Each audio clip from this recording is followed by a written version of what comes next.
ในตอนเช้าของวันที่29เมษายน2026นี้ฐานทองดุลศิสุริตประธานประเทศมีคำเห็นโอร่มโตกองประชุมใหญ่ผู้แทนแนวราวสังศาสตร์ทั่วประเทศครั้งที่12แนวราวสังศาสตร์ต้องเปลี่ยนแปลงอย่างแข็งแรงวิธีการค้นคว้ามหาชนต้องใกล้ชิดกับมหาชนด้วยหลายรูปแบบหลายรูปการหลีกเลี่ยงการหันเป็นแบบบริหารอ้อยต่อยต้องสืบต่อยึดมั่นแบบแผนที่ถือเอาการค้นคว้าสักส่วนการปรึกษาหารือประสานสมทบความเป็นเอกภาพและความสัมพันธ์เป็นพื้นฐานในการเคลื่อนไหวของตนปรับปรุงแบบแผนวิธีเนื้อในและรูปการเคลื่อนไหวให้สอดคล้องอุดมหังมีหลายรูปหลายสีเหมาะสมกับเงื่อนไขในระยะใหม่และแทดหมอกับแต่ละเป้าหมายต้องหันการเคลื่อนไหวลงหากฐานเจือจานเข้ากับมหาชนและขบวนการเวียกงานตัวจริงใกล้ชิดติดพันกับประชาชนกับหากฐานแนวเล่าสร้างศาสตร์อยู่ขันท้องถิ่นบ้านตาแสงเมืองต้องได้มีหน้าที่เต่าโฮมความสามัคคีเวลาเดียวกันนั้นต้องเป็นผู้ไกลเกลี่ยความขัดแย้งที่เกิดขึ้นในท้องถิ่นในชุมชนอย่างมีความนิ่มนวลเป็นธรรมและศักดิ์สิทธิ์พร้อมนี้ต้องได้ให้ความสำคัญต่อการสืบต่อตั้งหน้าเสริมขยายที่ตั้งบทบาทของแนวเล่าสังศาสตร์ให้การเต่าโฮม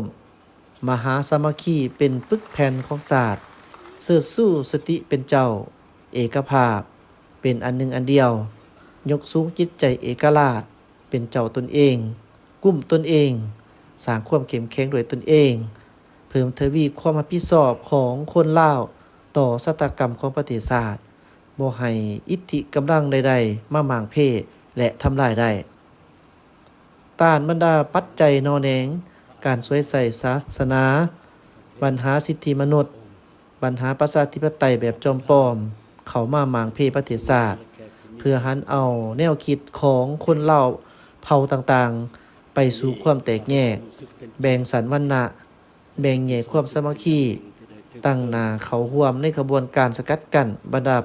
ปรากฏการณ์หย่อท่อต่างๆเช่นปัญหายาเสพติดภัยสังคม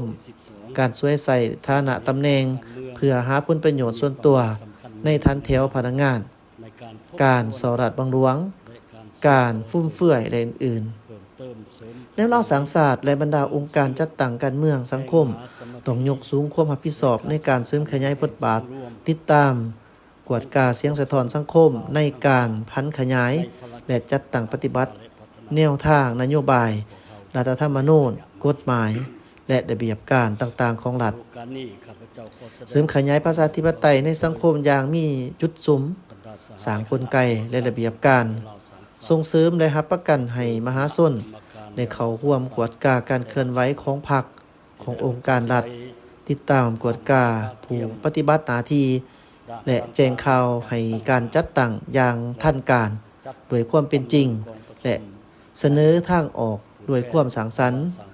บนพื้นฐานหลักการให้ประชาชนรู้ประชาชนปรึกษาหารือประชาชนเข้าร่วมประชาชนกวดกาและประชาชนได้รับผลประโยชน์ตั้งหน้าปลุกระดมประชาชนเหล่าบรรดาเผ่าสร้างวิถีชีวิตแบบใหม่แบบแผนการดำรงชีวิตผู้ทำมาหากินแบบใหม่ที่ก้าวหน้าผู้นำใส่ท่าแห้งของแต่ละท้องถิ่นของแต่ละครัวเรือนเพื่อเฮ็ดให้แนวทางนโยบายการสร้างเศรษฐกิจเอกราชเป็นเจ้าตนเองให้เกิดขึ้นตั้งหน้าได้เป็นเจ้าการเข้าร่วมวาระแห่งชาติว่าด้วยการพัฒนาชนบทแก้ไขความทุกข์ยากของประชาชนสืบต่อจัดตั้งปฏิบัติโครงการสร้างกองทุนบ้านสามัคคีและพัฒนาด้วยรูปแบบการร่วมมือระหว่างแนวราสังศาสตร์นักธุรกิจและประชาชนสร้างในรูปแบบการทำมาหากินที่ก้าวหน้าของประชาชนที่มีลักษณะขยายตัวต่อยอดคนครัววิธีนำพาประชาชนผู้ดำเนินการผลิตเป็นสินค้าสร้างกองทุนพัฒนาตามท้องถิ่นสร้างเป็นหน่วยผลิตร่วมหมู่เพื่อส่งออกส่งเสริมการผลิตและการจำหน่ายเพิ่มเพื่อก้าวขึ้นเป็นสหกรณ์เทื่อละก้าวมีแต่การให้สร้างให้การจัดตั้งการผลิตที่มั่นคงและก้าวหน้าเท่านั้น จึงจะสามารถเฮ็ดให้ชุมชนขันต่างๆเข้าถึงสินเชื่อได้เพื่อต่อยอดให้ขยายตัวได้การติดตามปฏิบัติดังกล่าวเป้าหมายแม่นเฮ็ดให้ประชาชนก้าวสู่ความอยู่ดีกินดีและก้าวเข้าสู่การปลดปล่อยออกจากความทุกข์ยากขาดเคินได้เพิ่มทวีความสามัคคีสากลได้เปิดกว้างสายพัวพันทางการทูตประชาชนตามแนวทางการต่างๆการต่างประเทศของภาครัฐเฮาหัดแน่นสายพัวพันมิตรภาพและการร่วมมือกับองค์การแนวร่วมและองค์การจัดตั้งประชาชนของประเทศเพื่อนบ้านเพื่อนมิตรที่มีมูลเชื่อประเทศเพื่อนบ้านใกล้เคียงองค์การจัดตั้งสากลเพื่อญาติแยงและสนับสนุนช่วยเหลือประกอบส่วนเขาในโครงการพัฒนาสร้างเศรษฐกิจสังคมอยู่ประเทศเฮา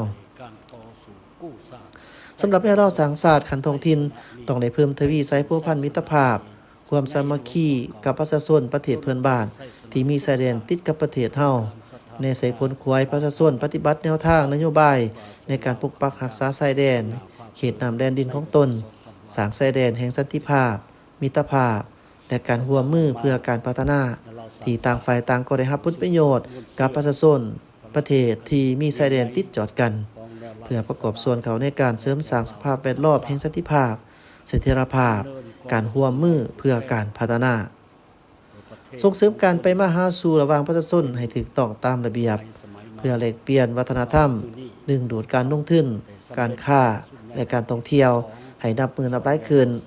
สืบต่อเต่าโคมค้นคว้ยและสร้างเงื่อนไขให้คนลาวอยู่ต่างประเทศที่มีจิตใจฮักเสือแพ่งศาสตร์อวยหนามาหาประเทศศาสตร์เพื่อประกอบส่วนเขาในการพัฒนาประเทศศาสตร์พร้อมกันนั้น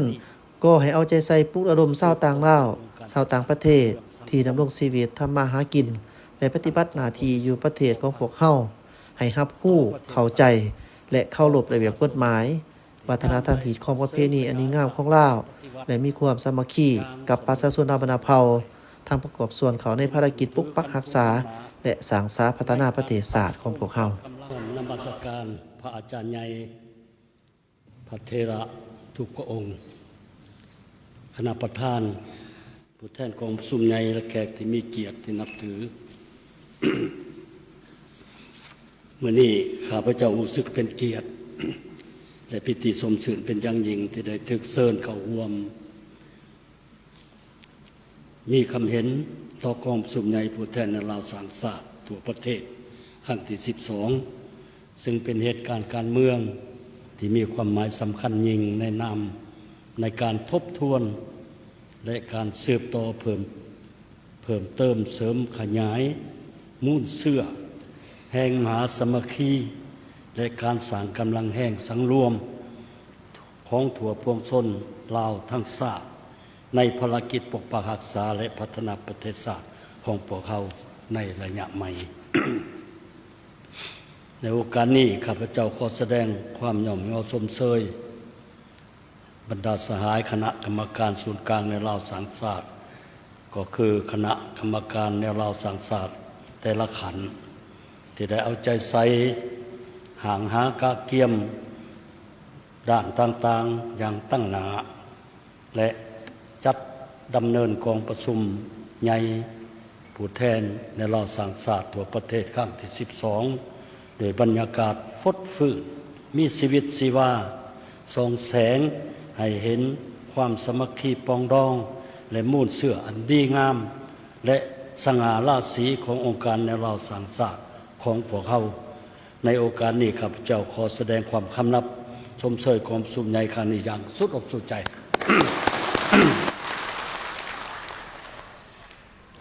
เฮียนคณะประธานบรรดาทาน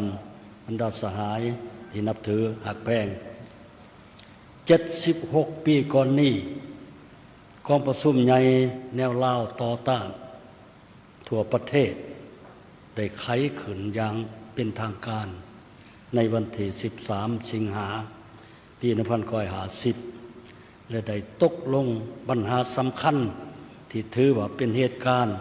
และบาดเลี้ยวประวัติศาสตร์ของศาสตร์ลาวเฮานั่นแม่นการสร้างตั้งแนวลาวอิสระซึ่งเป็นองค์การแนวโน้มแห่งศาสตร์ของศาสตร์ลาวที่เป็นตัวแทนอันแท้จริงของป ประชาชนลาวบรรดาเผ่าในทั่วประเทศแต่ถือได้ว่าเป็นกองประชุมผู้แทนทั่วประเทศครั้งที่หนึ่งขององค์การแนวเราสร้างชาติที่เป็นองค์การแนวโฮมแห่งชาติของประเทศเฮาเพื่อปลุกระดมกำลังแห่งตัวทั้งชาติเพื่อต่อสู้ปฏิวัติปลดปล่อยชาติภายใต้การนำพาของพรรค กองประชุมครั้งนั้นได้วางโครงการการเมือง12ข้อได้สร้างตั้งรัฐบาลลาวต่อต้านขึ้นได้สำเร็จอันเป็นบาทเลี้ยวสำคัญที่เฮ็ดให้การต่อสู้ของประชาชนลาวต้านกับลัทธิลาเมืองขึ้น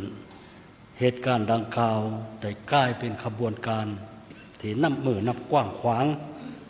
ภายใต้การนำพาของพรรคประชาชนลาวในเวลานั้นเฮ็ดให้ขบวนการปฏิวัติสามารถเติบใหญ่ขยายตัวเป็นก้าวๆและเฮ็ดให้การต่อสู้กู้ชาติได้ดำเนินจากไสสนะนี้ไปสู่ไสสนะใหม่ใหญ่หลวงกว่าเก่าจนถึงไสสนะสุดท้ายคือการสถาปนาสาธารณรัฐประชาธิปไตยประชาชนลาวขึ้นอย่างสง่าผ่าเผยในวันที่2 ธันวาคม ปี 1975 ต่อจากนั้นมาเราสร้างชาติผู้สืบทอดม้วนเสื้อภารกิจอันยิ่งใหญ่ของแนวเราอิสระและแนวเราหักษาได้ดำเนินกองประชุมใหญ่ผู้แทนทั่วประเทศของตนเป็นสมัยมาหอดมือนี้พวกเฮาได้สำเร็จกองประชุมใหญ่ครั้งที่12ของแนวเราสร้างชาติในทั่วประเทศขึ้นตลอด76 ปีแห่งการก่อตั้งและการดำเนินการเคลื่อนไหวของตนองค์การแนวโฮมแห่งชาติอันมีเกียรติสง่านี้ได้สืบต่อเป็นองค์การจัดตั้งการเมืองสังคมที่ตั้งต่อบริสุทธิ์ต่อพรรคต่อประเทศชาติต่อประชาชนที่ย่ามใดก็เสริมขยายถาดแท้ปฏิวัติอย่างเสมอต้นเสมอปลายเป็นผู้ถือคันทุ่งน้ำหนาในการเต้าโฮมก้อนกำลังมหาสมัคคีในวงคณะญาติแห่งชาติลาวประกอบส่วนอันใหญ่หลวงเข้าในภารกิจปกปักรักษาและสร้างสาพัฒนาประเทศก็คือการบูรณะระบอบประชาธิปไตยประชาชนของประเทศเฮาบนเส้นทางก้าวขึ้นสู่สังคมนิยม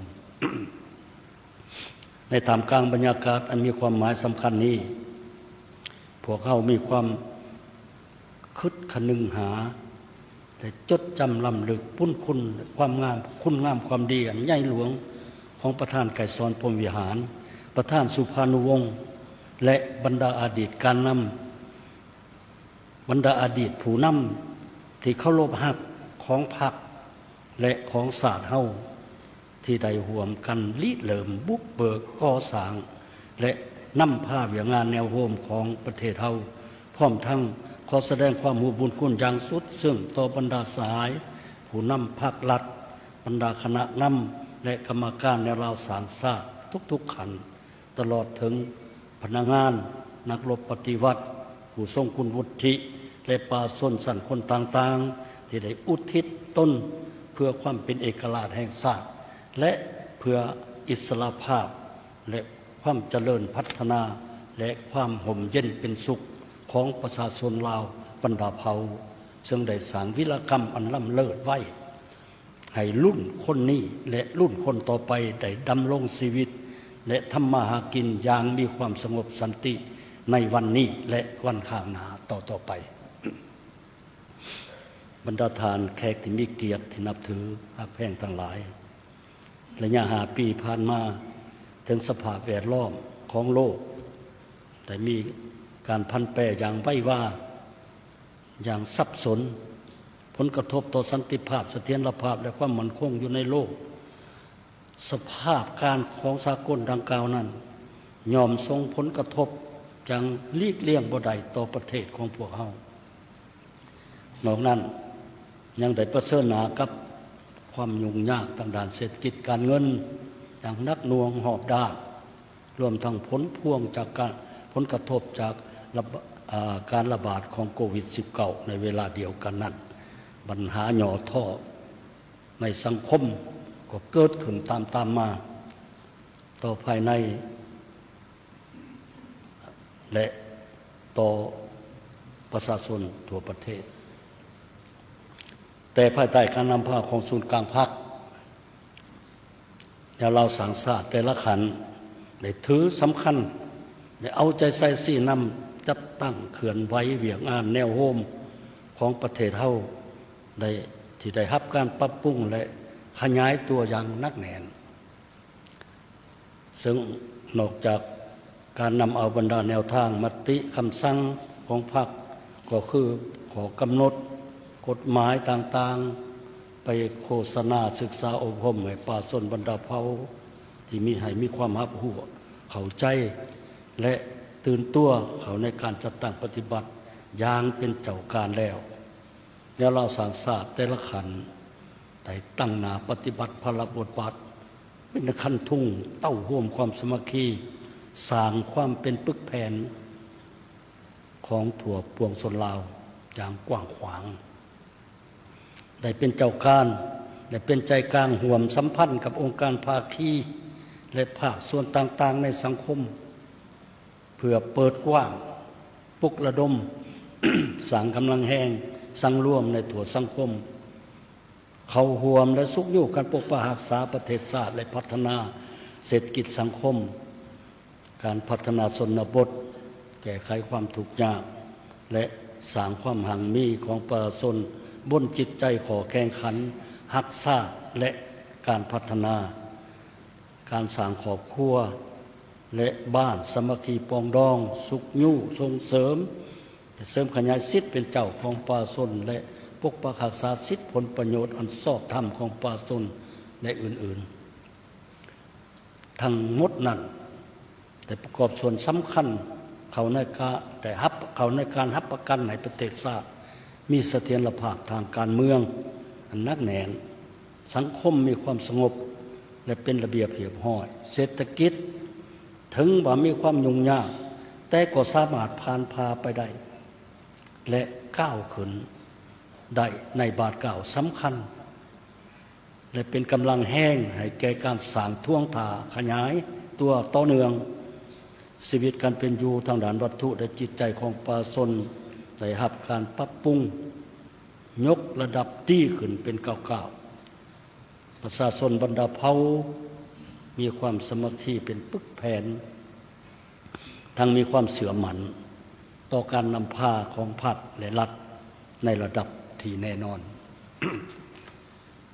เราสังสารเพราะเฉพาะแต่ปฏิบัติเวียงงานภายในยังตั้งหนา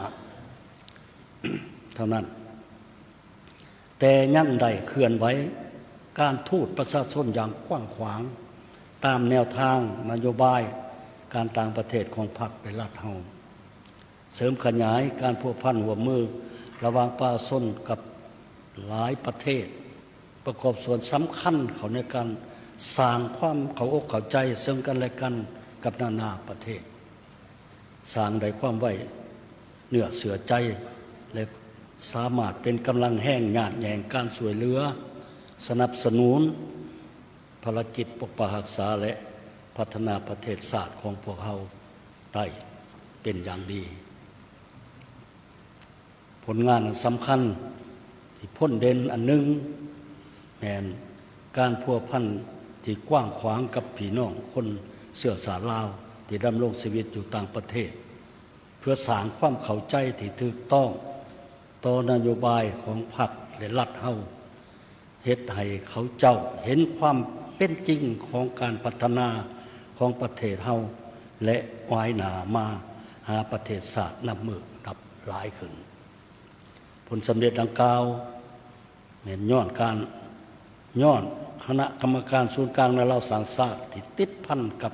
คณะพรรคองค์การปกครองท้องถิ่นและองค์การแต่ละขันที่เต้าห่วมเอากำลังแห้งจากพนักงานปฏิวัติอาวุโสผู้ทรงคุณวุฒิและประชาชนบรรดาเผ่าทุกสั้นคนทุกศาสนาเพศวัยได้เสิร์ชสู้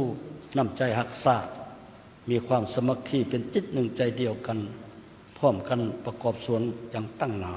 เขาในภารกิจปกปักรักษาและพัฒนาประเทศชาติของพวกเขานอกนั้นบรรดาประเทศเพื่อนมิตรและองค์การจัดตั้งสากลก็ได้ให้การสนับสนุนสวยเหลืออันใหญ่หลวงและล้ำค่าแก่ประชาชนลาวก็คือต่อการปฏิบัติหน้าที่ของแนวลาวสร้างชาติในโอกาสที่มีความหมายสำคัญนี้ข้าพเจ้าขอตั้งนาให้ภาครัฐและในนามส่วนตัวขอแสดงความย่อชมเชยต่อผลสำเร็จอันใหญ่หลวงที่แนวลาวสร้างชาติแต่ละขันญาติมาใดอย่างสุดอกสุดใจในโอกาสนี้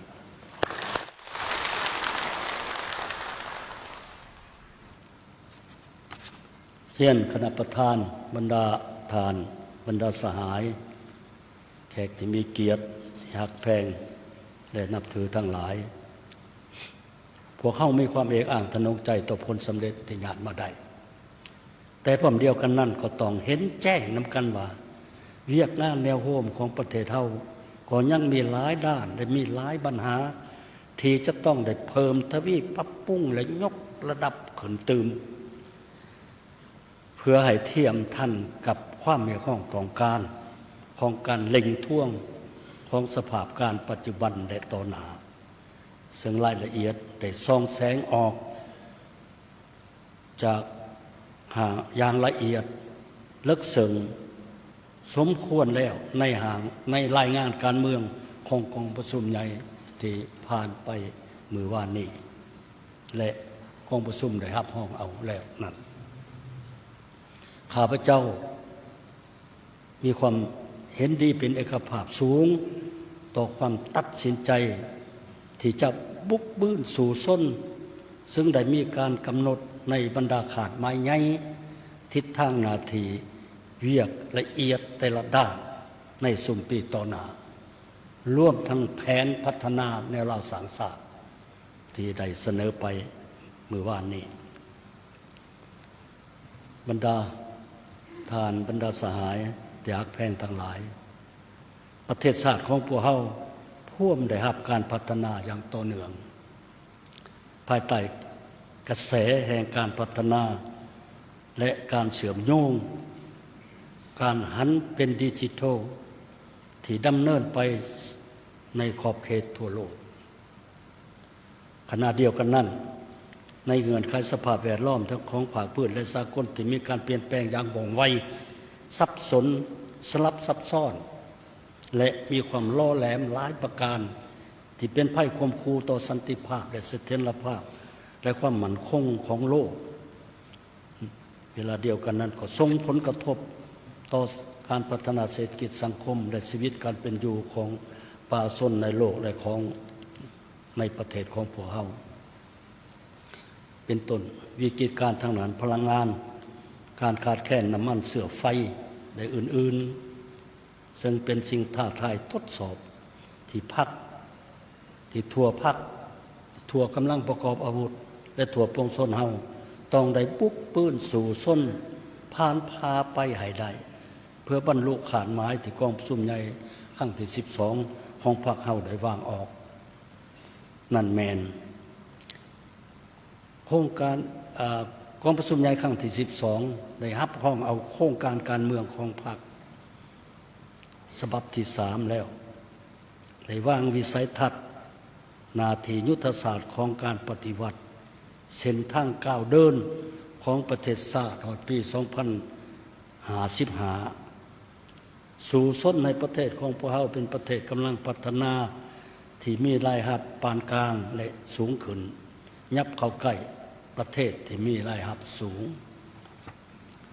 2. ยุทธศาสตร์การพัฒนา10 ปี 2026-2036 เห็นสืบต่อดำเนินการสร้างปรับปรุงยกระดับบรรดาปฐมปัจจัยต้นต่อให้แก่การบูรณะระบอบประชาธิปไตยประชาชนยกสูงความเป็นเจ้าตนเองสืบต่อก่อสร้างพื้นฐานการพัฒนาให้นักแน่นคือสู่ส้นให้กลายเป็นประเทศที่มีรายรับปานกลาง ได้ค่อยๆยับเข้าสู่การมีรายรับปานกลางสูงเถือละก้าวระยะ 2031 ถึง 2036 รวมยอดผลิตภัณฑ์ภายใน GDP ของประเทศแต่สู่ส้นให้เพิ่มขึ้นให้บรรลุ 7% ต่อปีขึ้นไป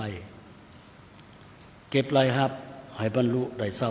23-24% ของ GDP แผนพัฒนาเศรษฐกิจสังคมของแห่งชาติขั้นที่10ใน5 ปีต่อหน้าแม่นรับประกันเสถียรภาพทางด้านการเมือง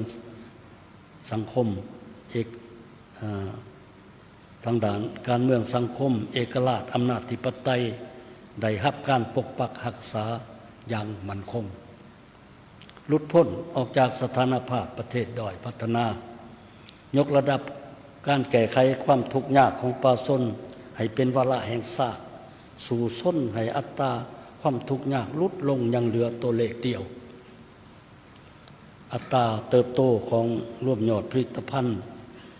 สู่ส้นให้เพิ่มขึ้น 6% ขึ้นไปเพื่อเฮ็ดให้บรรดาขาดหมายที่ว่างออกนั้นบรรลุผลสำเร็จพรรคเฮากำหนดมาตรการสำคัญแห่งเร่งด่วนจำนวนหนึ่งเพื่อดำเนินการจัดตั้งปฏิบัติดังนี้ 1. ปฏิรูประบอบระเบียบการต่างๆให้โปร่งใสลดพ้นคอดขันและยกสูงประสิทธิภาพและความสามารถในการบริหารประเทศติดพันกับการสุกยู่การหันเป็นทันสมัยหันเป็นดิจิทัลการแบ่งขันคุ้มครองแบ่งสิทธิ์ให้จะแจ้งขาดตัวและสร้างสภาพแวดล้อมที่ดีเพื่อการลงทุนและดำเนินการผลิตธุรกิจให้มีความสะดวกว่องไวและมีความสามารถสูงขึ้นในการแข่งขันอันที่สองปลุกระดมและยู่แห้งขบวนการพัฒนาประเทศชาติให้ขึ้นสู่ระดับสูงยกสูงจิตใจเอกราชเป็นเจ้าตนเองสร้างความเข้มแข็งโดยตนเองบุกบืนสู่ชนเฮ็ดให้ประชาชนฮู้ทำมาหากินแบบใหม่มีวิถีชีวิตแบบใหม่ก้าวหน้าและสร้างให้วิสาหกิจของรัฐและของเอกชนเข้มแข็ง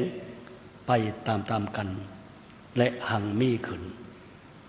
นำพาสุกอยู่การปฏิบัติแนวทาง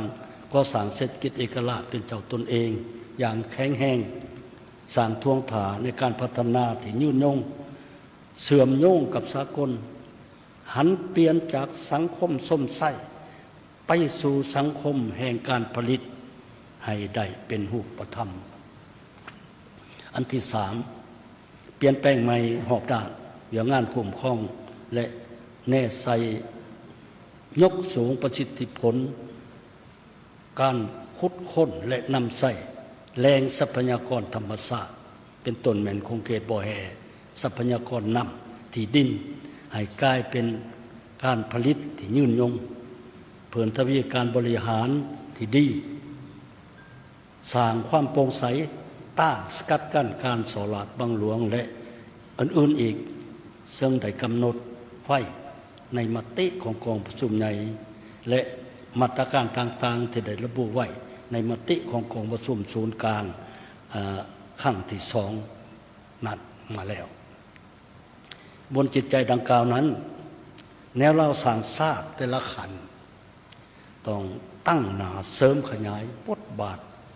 เป็นขั้นทุ่งเต่าร่วมความสมัคคีเป็นปึกแผ่นของปวงชนลาวทั้งชาติบนพื้นฐานพันธภาพกรรมกรชาวกสิกรนักเรียนปัญญาชนปฏิวัติและผู้ประกอบการเพื่อเสริมขยายมูลเสื่อหักษามานาจิตปฏิวัติยกสูงความรับผิดชอบสติชาติเอกราชเป็นเจ้าตนเองแข่งขันพัฒนาอย่างแข็งแรงและขึ้นสู่ระดับสูงห่วมกันศูนย์กลางภาคสภาแห่งชาติรัฐบาล คณะพรรคองค์การปกครองทุกขัน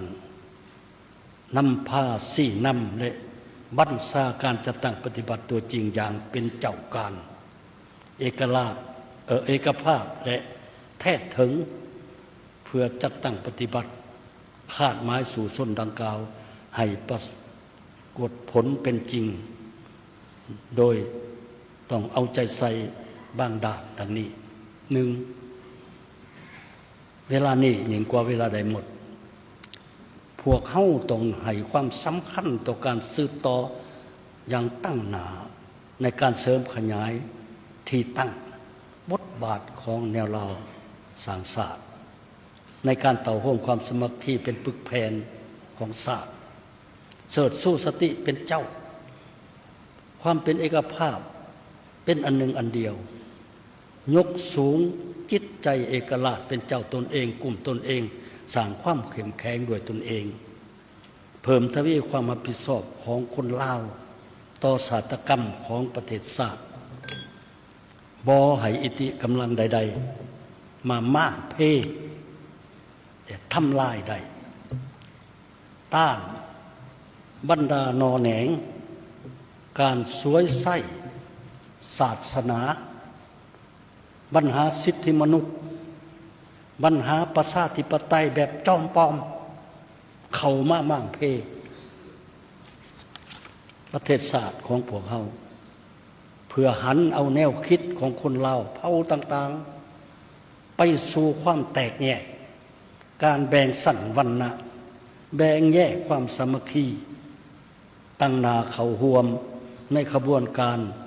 สกัดกั้นบรรดาปรากฏการณ์หย่อท่อเส้นปัญหายาเสพติดภัยสังคม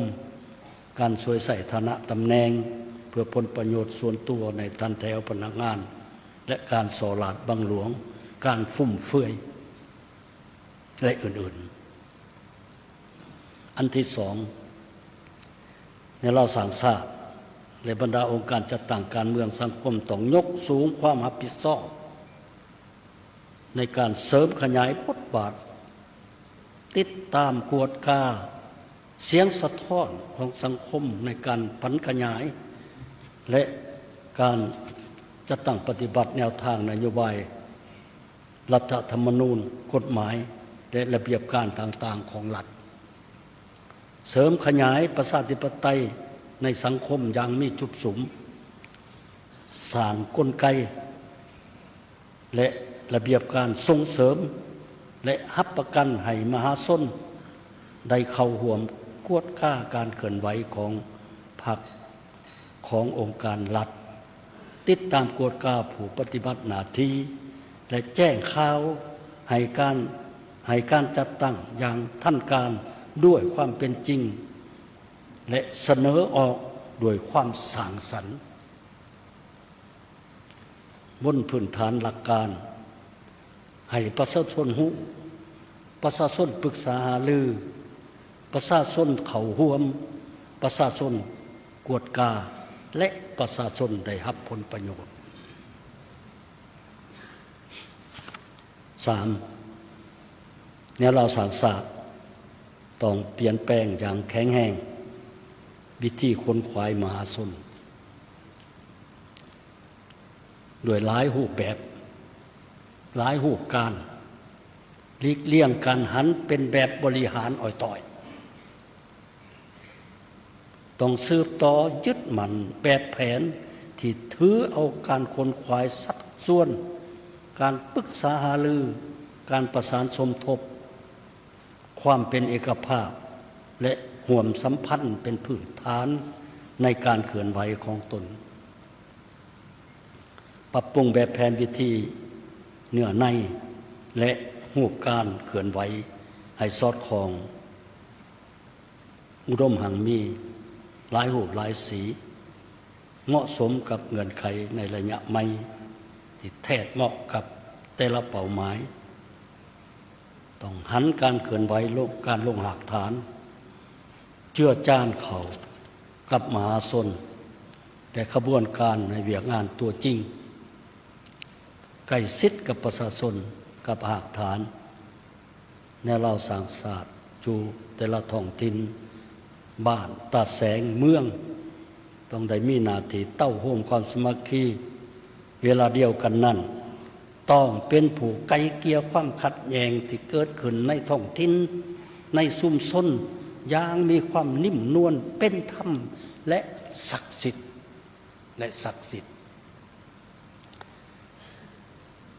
เวียกอันนี้เฮ็ดมาได้ดีพอสมควรอยู่ตลาดทานแต่ต้องได้เพิ่มทวีเติมอีกให้ได้3คำขวัญนั้นนิ่มนวลเป็นธรรมและศักดิ์สิทธิ์อันนี้สำคัญหลาย4ตั้งหน้าปลุกระดมป่าชนลาวบรรดาเผ่าสร้างวิถีชีวิตแบบใหม่แบบแผนการดำรงชีวิตฮู้ทำมาหากินแบบใหม่ที่ก้าวหน้าฮู้นำใส่ถ่าแห้งของแต่ละท้องถิ่นของแต่ละครอบครัวเพื่อเฮ็ดให้แนวทางนโยบายสร้างเศรษฐกิจเอกราชเป็นเจ้าตนเองให้เกิดขึ้นและตั้งหน้าและเป็นเจ้าการเข้าร่วมวาระแห่งชาติว่าโดยการพัฒนาชนบทแก้ไขความทุกข์ยากของประชาชนสืบต่อจัดตั้งปฏิบัติโครงการสร้างกองทุนบ้านสามัคคีและพัฒนาโดยรูปแบบการร่วมมือระหว่างในเราสร้างชาตินักธุรกิจและประชาชนสร้างได้รูปแบบการทำมาหากินที่ก้าวหน้าของประชาชนที่มีลักษณะขยายตัวต่อยอดค้นคว้าวิธีนำพาประชาชนหู้ดำเนินการผลิตเป็นสินค้าสร้างกองทุนพัฒนาอยู่ท้องถิ่นสร้างเป็นหน่วยผลิตรวมหมู่เพื่อส่งเสริมการผลิตและการจำหน่ายเพื่อก้าวขึ้นเป็นสหกรณ์เถื่อละก้าว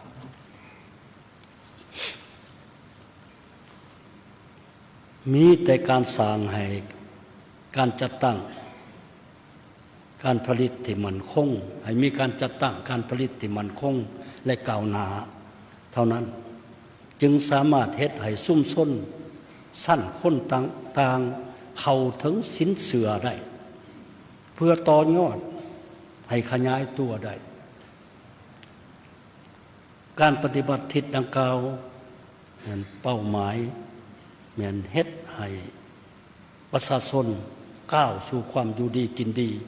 และก้าวสู่การปลดปล่อยออกจากความทุกข์ยากขาดเขินได้อันที่5เพิ่มทวีความสามัคคีสากลและเปิดกว้างสายพัวพันการทูตประชาชนตามแนวทางต่างประเทศของพรรคและรัฐเฮาฮักแน่นสายพัวพันมิตรภาพและการร่วมมือกับองค์การแนวโฮมและการจัดตั้งประชาชนของประเทศเพื่อนมิตรที่มีมูลเชื่อประเทศเพื่อนบ้านใกล้เคียงองค์การจัดตั้งสากลเพื่อย่านแยงเอาการสนับสนุนช่วยเหลือประกอบส่วนเขาในโครงการพัฒนาเศรษฐกิจสังคมอยู่ประเทศเฮาสำหรับในรอสร้างสรรค์นั้นอยู่ท้องถิ่นนั้นต้องได้เพิ่มทวีสายพัวพันมิตรภาพและความสามัคคีกับประชาชนบรรดาประเทศเพื่อนบ้านที่มีชายแดนติดกับประเทศเฮาในใส่คนขวายประชาชนปฏิบัติแนวทางนโยบายในการปกปักรักษาชายแดนเขตน้ำดินแดนของตนสร้างชายแดนให้เป็นชายแดนสันติภาพมิตรภาพและการร่วมมือและการพัฒนาที่ต่างฝ่ายต่างได้รับผลประโยชน์กับประชาชนประเทศที่มีชายแดนติดจอดกับประเทศของพวกเราเพื่อประกอบส่วนเขาในการเสริมสร้างสภาพแวดล้อมแห่งสันติภาพเสถียรภาพและการร่วมมือเพื่อการพัฒนาส่งเสริมการไปมาหาสู่ระหว่างประชาชนให้ถูกต้องตามระเบียบเพื่อแลกเปลี่ยนวัฒนธรรมดึงดูดการลงทุนการค้าการท่องเที่ยวให้นับมือนับหลายขึ้นอันที่6 สืบต่อเต่าโฮมคนขวายและสร้างเงื่อนไขให้คนลาวอยู่ต่างประเทศที่มีจิตใจหักเสือแผ่นศาสตร์ว่ายหนามาหาประเทศศาสตร์เพื่อประกอบส่วนเขาในการพัฒนาประเทศศาสตร์พร้อมกันนั้นก็เอาใจใส่ปลุกระดมชาวต่างดาวชาวต่างประเทศที่ดำรงชีวิตและทำมาหากินและปฏิบัติหน้าที่อยู่ประเทศของพวกเขาให้รับรู้เข้าใจและเคารพระเบียบกฎหมายวัฒนธรรมฮีตของประเพณีของลาวและมีความสมัคคีกับป่าชนลาวบรรดาเผ่าบรรดาทั้งประกอบส่วนเขาในการปกปักรักษาและพัฒนาประเทศของพวกเขาเฮียนบรรดาสหายเพื่อนมิตรแขกที่มีเกียรติผู้แทนกองประชุมใหญ่ที่ฮักแพงนับถือกองประชุมใหญ่ผู้แทนในราวสังสาสตร์ครั้งที่12ได้รับห้องเอาคณะกรรมการศูนย์กลางในราวสังสาสตร์สมัยที่12จำนวน250สหายในนั้นมียิ่ง55สหายซึ่งเป็นตัวแทนที่ดีเด่นของชนชั้นกรรมกรชาวกสิกรนักเรียนอุปัญญาชนตัวแทนของบรรดาเผ่าชั้นคนศาสนาและเพศวัยต่างๆเพื่อสืบต่อเป็นหลักแหล่งแกนสารในการเคลื่อนไหวนำพาสี่นำเบียกงานแนวโฮมของประเทศเฮาในสุมปีต่อหน้าข้าพเจ้าเชื่อมั่นว่าคณะกรรมการส่วนกลางและเราสารศาสตร์คณะกรรมการในเราสารศาสตร์ขันต่างๆจะตั้งหน้าเสริมขยายมูลเสื่ออันดีงามมูลเสื่ออันล่ำเลิศของตนเพื่อหันให้เป็นการกระทำตัวจริงเฮ็ดให้เนื้อในจิตใจของประชุมใหญ่ครั้งของในเราสารศาสตร์ทั่วประเทศครั้งที่12นี้ได้รับการพันขยายจัดตั้งปฏิบัติเข้าสู่ล่วงลึกและได้รับผลสำเร็จอย่างเป็นอย่างดีขอบส่วนสำคัญเขาในการปกปักรักษาและพัฒนาประเทศชาติตามแนวทางเปลี่ยนแปลงใหม่ที่ได้วางออกในกองประชุมใหญ่ครั้งที่12ของพรรคสร้างพื้นฐานและทวงถาไม้เพื่อนำเอาประเทศเฮาหลุดพ้นออกจากสถานภาพด้อยพัฒนาและก้าวสู่จุดหมายที่ว่างไว้ในบาทก้าวต่อไปอย่างบ่หยุดยั้งสหายประธานกองประชุมประธานส่วนกลางในเราสังสาได้ว่าออกมาเมื่อกี้นี้มี4ข้อใหญ่ที่จะบุกบืนเหตุในเราสังสาต้องเปิดกว้างในเราสังสาต้องให้มีความเข้มแข็งแนวเราสังสาตต้องบุกทะลุและสำคัญที่สุดต้องเป็นปึกแผ่นแน่นหนาเป็นปึกแผ่นแน่นหนารับมือให้ได้กับสถานภาพที่จะเกิดขึ้นต่อประเทศของพวกเราโดยมุดเสืออันดีงามอันสง่าราศีของในเราอิสระในเราฮักษาในเมื่อก่อนบทเรียนประสบการณ์อันล้ำค่าของศูนย์กลางในเราสังสารในระยะใหม่ด้วยแสงสว่างของมติของประชุมใหญ่ครั้งที่12ของพรรคข้าพเจ้ามีความเสื่อมั่นอย่างนักแน่นว่าคณะกรรมการในเราสังสารที่มีสหายกี่แก้วไขคำพิทูลเป็นประธานนั้นจะพร้อมกันกับพี่น้องหวมศาสตร์ทุกชนเผ่าทุกเพศวัยเสริมขยายน้ำใจหักศาสตร์ความสมัคคีเป็นปึกแผ่นอุทิศสติปัญญาเหือแห้งและความหู้ความสามารถประกอบส่วนเขาในภารกิจแห่งการปกปักรักษาและพัฒนาประเทศชาติก้าวขึ้นอย่างนักแน่นโดยผลงานและไส้สนะใหม่ที่มีคุณภาพและประสิทธิผลสูงกว่าเขาขออวยพรในกองประชุมใหญ่ผู้แทนทั่วประเทศของในเราสังสาครั้งที่12จงประสบผลสำเร็จ ทางจบงามอวยพรให้บรรดาสหายผู้แทนกองประชุมและแขกที่มีเกียรติจงมีสุขภาพเข้มแข็งและอวยพรให้บรรดาสหายที่ได้รับเลือกตั้งเขาในคณะบริหารงานศูนย์กลางในเราศาสตร์ครั้งที่12นี้จงให้มีความสุขในชีวิตมีผลสำเร็จในการปฏิบัติหน้าที่อันมีไสในแต่นี่ต่อไป5 ปีขอขอบใจหลายๆขอจบ